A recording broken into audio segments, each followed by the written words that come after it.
Hey everyone. So I know I haven't done one of these in a while, but I'm back. It's been busy, and I think I'm gonna kind of change how I do some of these. I'm gonna start doing if I have time. Because like I said, I'm pretty busy. I'm gonna try doing kind of just once a week if I can, and kind of be topical and stuff like that. Um, but this week I've been wanting to do this for a while. I just haven't had time yet to do it.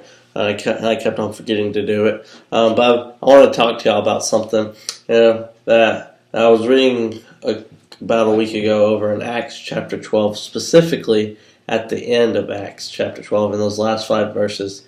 In those last 5 verses of Acts chapter 12, you read about this guy named Herod Agrippa, and you read about his death. And you read that it was a very horrible death. I would have hated to die like this.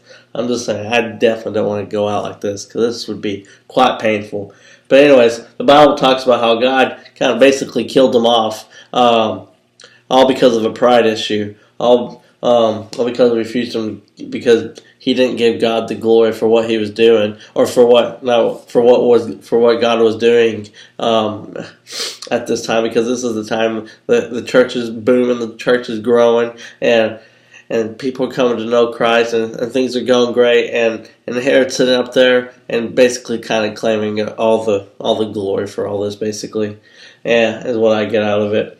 And the Bible talks about how God killed him off by he got eaten alive by worms, basically from the inside out, and obviously that's a very painful death, and that's not the way I would want to go. But like I said, I want to talk to you about pride today because pride is a very real thing that we deal with because of where we live. We live in America, and so often today, most of us, not all of us, but most of us are, we're very self-centered. I'll admit, there's times that I've been prideful and I've been very self-centered where it's been about me. But like I said, for a lot of us, we're very self-centered. We want it our way. We want things done the way we think it should be done. It's often about me. What can I get out of this? How will this better me? And we're very often very inwardly drawn. We're very inward type people. And the danger of this, though, because the Bible does talk about how pride is a very destructive thing, and it leads to our downfall. And as I was saying a while ago, the danger of pride is that when we begin thinking inwardly and thinking about only us, then that kind of blinds us to the people around us. That blinds us to the needs and the wants, to the needs of the people around us. Because the Bible talks about over and over, where Jesus talks about how you and I, as Christians and as believers, we are called to think of others and put others' needs before ourselves. I'm not saying Jesus is not telling us to neglect ourselves, but he is saying, think of others first, put others' interests first before you put yourself. Before you put your own interest, because so often, like I said, we want things our way. We want it done. We want to do this first. We want to be the first in line. We want to be the first at this or whatever. We're often, we're very, it's all about me. That's how we often think, and that's how, and that's kind of just how we are. That's how we've grown up.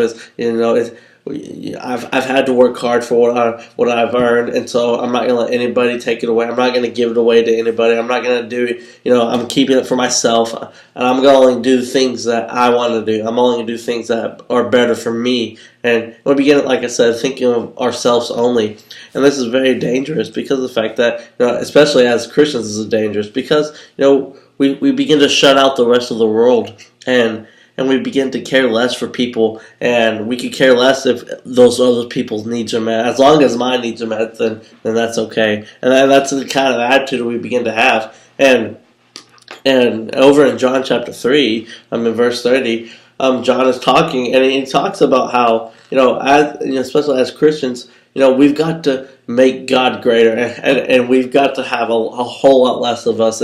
John says, he's got to become greater, and I must, he must increase and I must decrease, is what John says. And it's so true. As believers, God must increase in our life, and it's got to become less and less of us. It's got to become less and less of what we want and stuff like that. It's got to become less of us and more of Him. More, our life should be all about Him and all about reflecting Him and glorifying Him.